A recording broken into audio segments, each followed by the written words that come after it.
Next we have Najmah Messiah. She is a clerkship program manager for the More in Common Alliance, aka MICA, a transformative partnership between Morehouse School of Medicine and Common Spirit Health, focused on diversifying the healthcare workforce and advancing health equity. Based in the Pacific Northwest, Najmah works across academic and clinical teams to support high-impact medical education and is part of the core team responsible for building the infrastructure of the region's new regional medical campus. In her role at Virginia Mason Franciscan Health, Najmah co-chairs the Local Belonging and Unity Committee, LBUC, where she fosters healing and inclusive spaces for BIPOC and LGBTQ staff. She also serves on the executive committee of the P.O.W.E.R Council, a healthcare collaborative focused on advancing equity, and also serves on the King County Governance Group. She previously served as a member of the Washington Permanente Medical Group's Equity Governance Collaborative, EGC, before it recently was sunsetted. And is also my client. Yeah. Yes. That's a lot. That's a lot. She's a powerhouse. So you have a lot of titles. Yeah. And you are Susie's client. Yeah. I am. How long have you two known each other? Let's see how long we've known each other. About 6 years. Yep. Yeah. She found me on Google. Nice. Thank you, Google. Yes. Right? Yeah, Google. sure did. Yes. And was it love at first sight? I think so. Yes. I was there. She called me for Yeah, my son's your dad. son's dad. I didn't want to say the wrong. Yes. Yeah, no. So it was. He's my son's dad, and had recently had a stroke, and so he needed some nail care. So of course.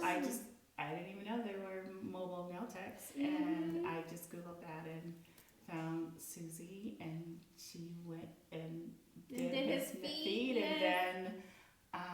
Bless you for loving feet. Yes. I know. Bless Susie and the rare breed. The rare breed. I love feet. Yeah. Why do you love I feet? don't know. Because of Jesus. I don't know. Girl, He you. washed the your feet feet. of his disciples. Right. Amen. That's beautiful. You know. Yeah. But feet is foundation too. So I think we tend to say feet are ugly, right? I don't like my feet. I'm like, you walk on your feet. Your feet, you need to take care of it, Yeah. right? So I'm like the foot advocate. Love your feet. Love your feet. Massage your feet, stretch your feet, so Yes. that you don't trip and fall. Yes.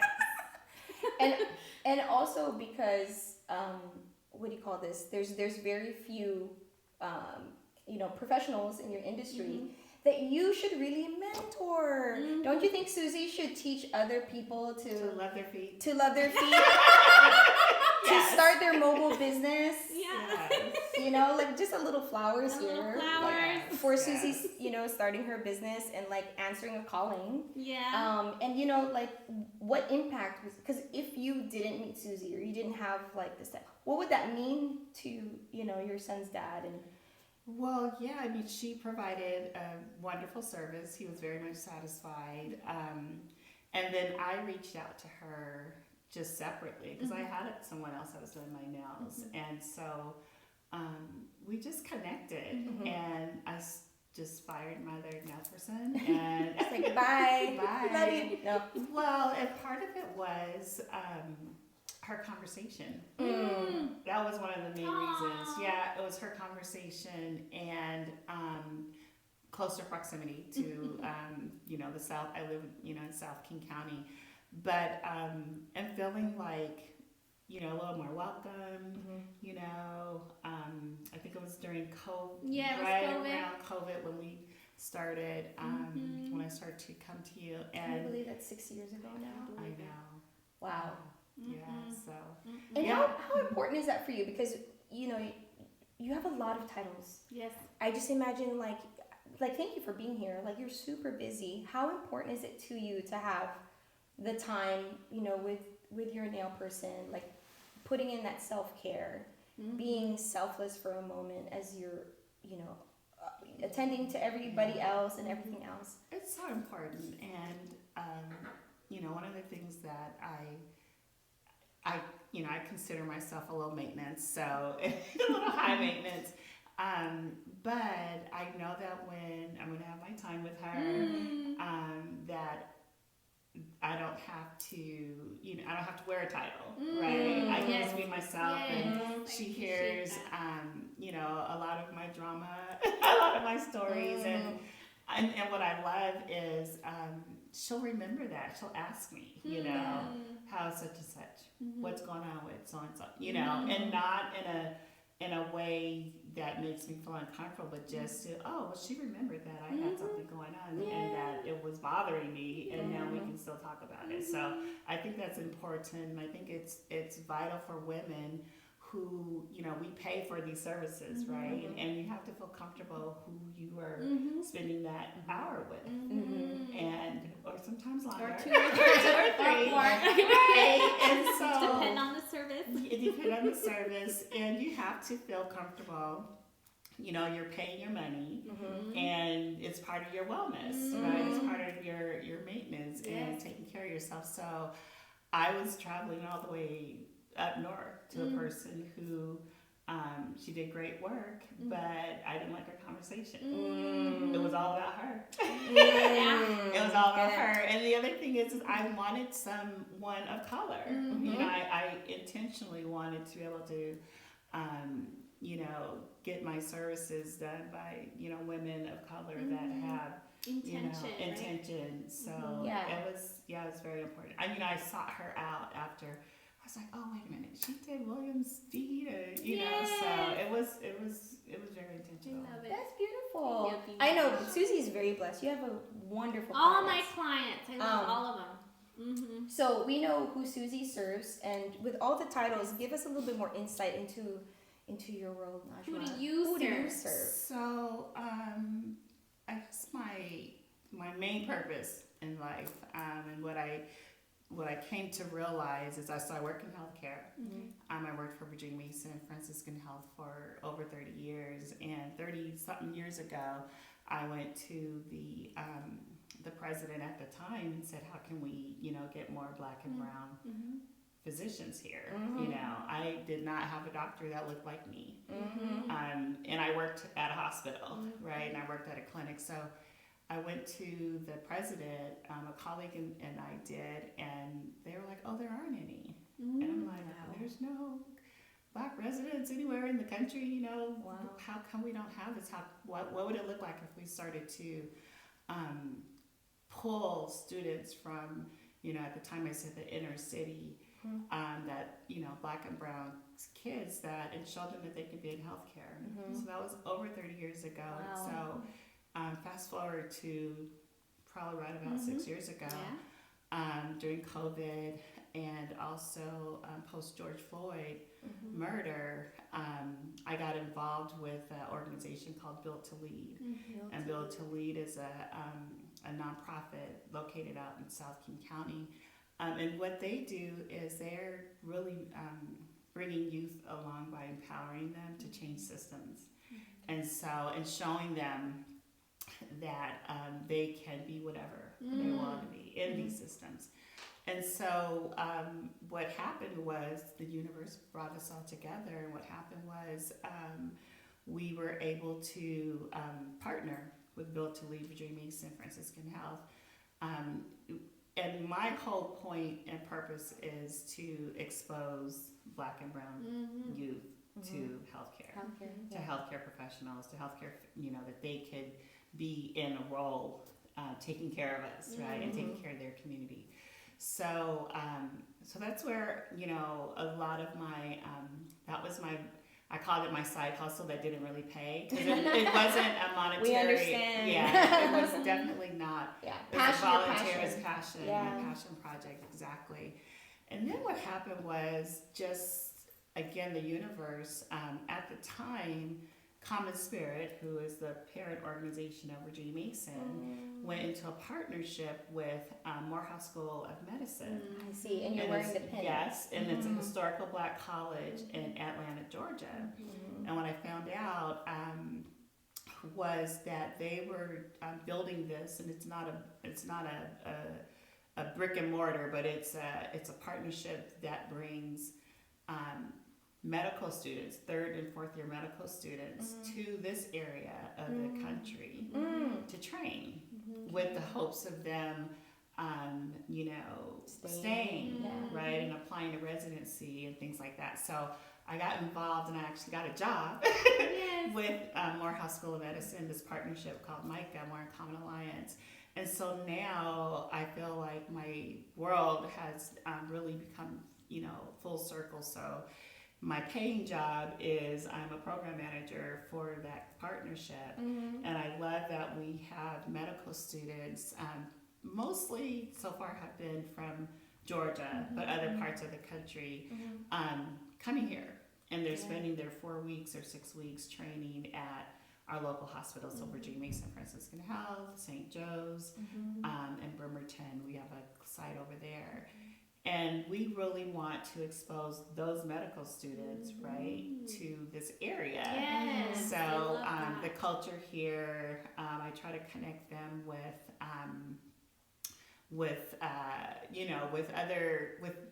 entertainment, whether it's entertainment, it's lifestyle, it's networking, it's other black and brown providers who live here.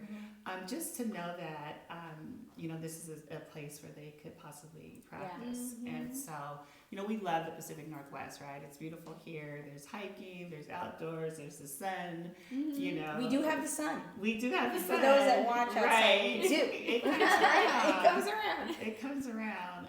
So anyway, so that's what my job is day to day. And then to be able to have access to, like I was talking about Build to Lead, and the youth here to, expose them to, to healthcare. And become the future leaders. And become the future leaders, exactly. Yes. And how do we inspire, the youth to take on your job? Because you play a very critical role of being a visionary, of being an advocate, of being, project manager, being a cheerleader, and a person of influence, right? Yeah, I think how we inspire them is just be vulnerable and show them, right? So all of these youth have their own lived experience. We all have our lived experience, and sometimes just sharing that, with youth is something that they will, take, right? And we just, try to meet them where they're at, right? And not all youth have, most of them that we're, working with, they're the first time family members, first time college goers, right? And so we just have to, I share that. I was the first person in my family to go to college, I went a weird way, right? I got my master's in my 40s, so you know what I mean. Awesome. So that's a really important story to share. Yeah, you can still do that, you right? can do it. It's never too late. It's never too late. And so so getting back to you, so that's what I try to just inspire and make connections. I think the biggest my role is I call my friends call me the connector because I work in healthcare. I have access to medical doctors, to nurses, to technologists, to researchers. And so I try to, get these students in front of those people for them to share their story. And had I saw maybe a nurse that looked like me, I wanted to be a nurse when I graduated high school. And so, had I known that, there are black nurses, black female nurses, then I probably would have had a little more motivation and inspiration to finish. So I dropped out of Seattle University because I didn't really know. I didn't have a mentor. I didn't know. That's the other thing. Key point.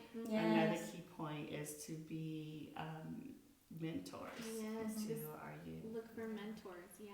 But on the point of like education, like there's the mentorship and exposure and creating this like environment, like really making that soil rich for these minds to grow. It's like we got to address the financial part, being that we're also like immigrant family backgrounds, and I was the first to get a college degree, and then my brother. And then my sisters regret it, but there's a cost to that. Oh yeah. And it's the same, or some will argue, a worse situation for people getting that higher education. So for you, I have a question. Oh, hold That's on. okay. Okay. Let me just say, Okay. it's like for you, what were the challenges, or what pushed you through to get your education, especially talk about getting your master's in your 40s? Yeah. So I had a full ride scholarship to Seattle University at 17. Wow. I was 17 when I graduated high school. And again, I was the first person in my family. I was living, my family lived in Bellevue, and Seattle U's in Seattle. So it was a challenge, just navigating, getting to school, number one, and then knowing what to do and not having really clear guidance, and then there is the financial piece too. I didn't know how to navigate FAFSA, and apply and things like that, and that's important. So I think what I hear from current students now, current medical students, is you have to have a mentor. You have to find someone in the industry that can help you along, and then like we said, thank God for Google, right? Because one of the students recently shared that she found out everything about applying to med school through Google. Wow. Right? And so did I answer the question? Yes, you did. Okay. And Susie has a question. You did a point that I didn't want to overlook. You said you volunteered, and I feel like a lot of people, they always want, am I going to get paid? Am I going to get paid? If I'm not going, what's in it for me? Yeah. But no, if you really want to be a nurse, or if you really want to be a doctor, if you really want to do these other things, or if in your community there's a need and you don't know, where to go, volunteer. Take time out of your day. And people will see that, and you become a value, you become an asset, because they see that you're taking time, you're not being, I want money from this, you're actually doing it from your heart, and they're going to look at that, and they're going to want to hire you. Yeah. I agree. In fact, I just told this story the other day to someone. I love to volunteer. And that might sound a little corny, but I do. I volunteer for work events. I volunteer for, community events. And what I find is, we talked about the gratitude, right, and what we're celebrating. And I just find that there's something about giving without any expectation of a return, so valuable. And like you said, people see that, and really it's a good feeling. And I learned that from my mom. My mother, she had us out volunteering at the food banks, when we were younger, and helping others. And so we were in need, and people gave to us, our family. And so I've always sort of felt that, you have to give back. There's some truth into our lived experiences. Susie and I call it suffering. Necessary suffering. You want to save people from suffering, but something about going through like a challenge or suffering, or seeing community having to show up for you and your family, that molds that mindset. And when you are given so much privilege and choice, and I think our youth, I think there's a false sense of some privilege because they're exposed to so much information and so much education.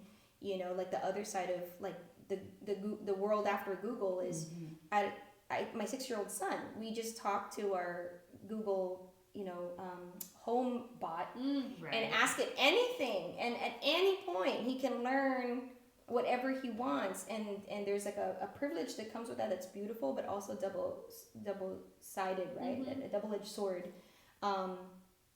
And so, like, how do you think that the future will be like for the youth? Like, you're still working with these new students, still coming into their career. How do you see just like technology and access to information changing, and how is it going to influence healthcare?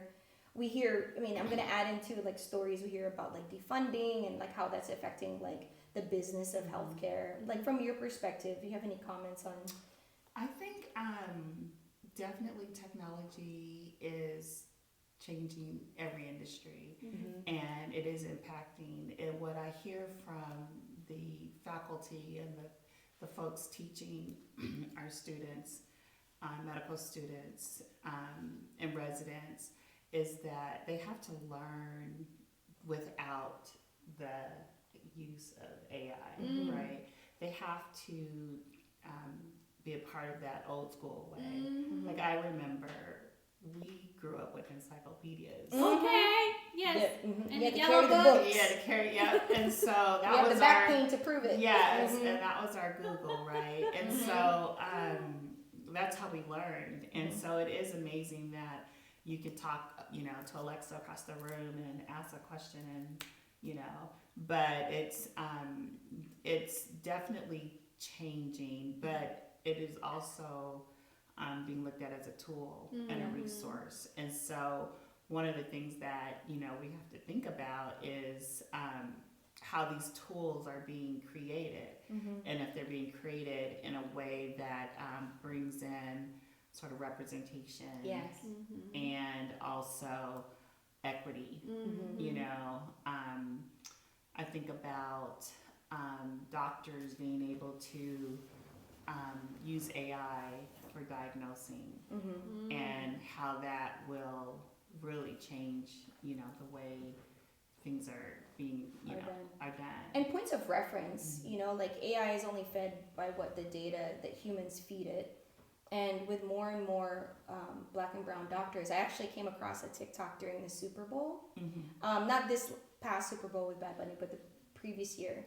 And this woman, Black woman, was saying, "Oh, what's your name and what's your practice?" And it was just a, super party room full of Black doctors and healthcare professionals. And the internet went crazy, like TikTok went crazy. And she's like, "Oh." And I started following it, like, wow, it's like, I'm sure that, anybody that's feels underrepresented craves that, knowing that representation out there. It's out there, yeah. And so, and to know that we're sitting with a woman that had an impact on that. Yeah. That's amazing. And I think that person was local, right? I think And that video was. and they are local. They're They're like local. Pacific Northwest doctors. Yes. Yeah. And having their different practices and using it led me to another content creator who actually is making medical books and medical illustrations that represent Black and brown people. Yeah. Because that was when I was a little girl learning biology. It was something that came to mind. Yeah. I was probably 8 years old, and I can remember what the book looked like. And I wondered then, why is everyone white? Right. Yeah, like, where's the brown one? And then I even remember asking my mom, but it didn't exist. Is that weird? Yeah, it didn't exist. Yeah. Didn't exist until now. And AI is helping kind of speed up that process, right? Is like actually creating these like illustrations and stuff like that. And just think about if there's a lack of representation in books, right, at that age, we don't get to see ourselves in those that. roles. So then you don't think that, oh, okay, well, I could be, this, or I could be that, because there's no representation in those images. So I think,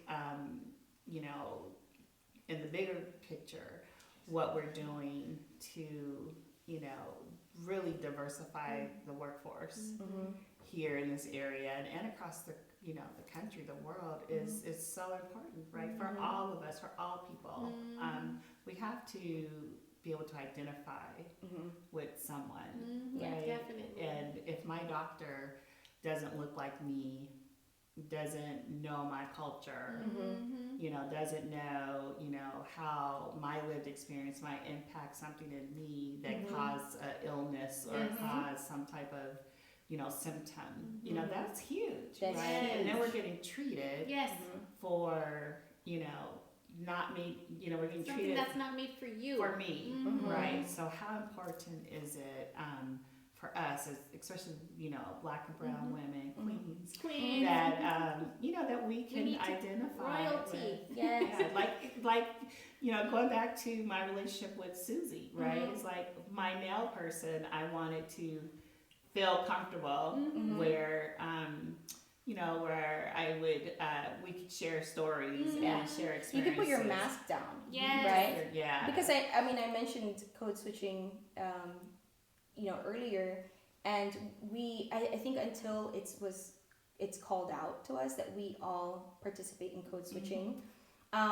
I was talking in my world of like entertainment, brown brides. It's something that we're inspired to do is actually create a bridal show for brown brides. Because makeup, the way we dress, the way we wear hair, our fashion sense, you know, like, you know, that is. It's not brown friendly. It's not underrepresented. We're falling into like, again, a different like. A certain look, the beachy way, a certain aesthetic. That we we're look, all and so different. we can all.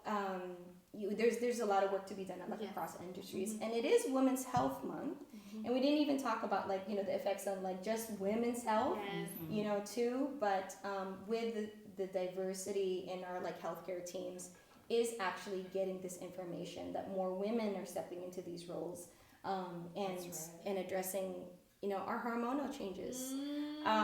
So okay, you have to come back for like part 2. May I ask one question? Oh yeah, one question, yes. So what is one thing women should stop normalizing in our culture or in society? What is old that we need to get rid of? I think we should stop normalizing that we are home caregivers. You know, what I'm trying to say, like domestic. Yes, thank you. That's the word. Yes. Domestic. I think that that's the one thing that we should stop normalizing. That men can do it too. Men can do it too. And children can do it too. And children, right? I taught my son how to do his laundry when he was like 8 years old. There you go. Because he at least fry an egg. No, well, you gotta survive. Yeah, you need to know. I'm can't depend on a woman. Football uniform every day, you know. So let me show you how to load this wash machine. But yeah, that's what I think. You know? Yeah. And it's sadly, it is still very much part of our culture, right? Even with all of the amazing women who have, you know, these degrees and these professions, you know, and have done amazing research and, you know, advanced humanity, right? Period. That are presidents of, you know, colleges. We have creating GPSs and all that. Yeah. And so, but we The still inventions, are the inventions of women are thought of as domestics. So. that they still have to default to that. Yeah. I love that. Susie and I talk about that too. Yes. We should just open up a chat. We should just go live 8 hours. Right. Our venting chat. Well, thank you so much, Najmah. Like, for all your work being a visionary, and may this inspire someone who has like those thoughts to speak up, and you know, you never know. Did you know 30 years ago where you'd be 30 years later? You had not exactly. I did not know that this is where I would be, and it's such a cool feeling that I can give back, right? And so that's what I would say to the viewers. Yes. Like, make sure you're pulling someone else Yes. someone elevator. The elevator, right? Send the elevator back down for the next person. Yes. I feel like that's a big thing about being a woman. I don't want to like make it longer. But I feel like when we grow, we have to pull, Yeah. right? Yeah. Do that seesaw. Yeah. We have look at the elevator. Like there's room in Come here. on, There's no let's go. competition. Right. No competition. I posted on the Celebrating Brown Queens IG story. I said, "Get in, girl. We're all making our dreams come Yeah. true. Come on. Get in. Get in. Get in." Get in the game. Get in. Yeah, get in the game. Okay. A huge round of applause for Najmah Messiah. Thank you. Thank you so much. Let's see here.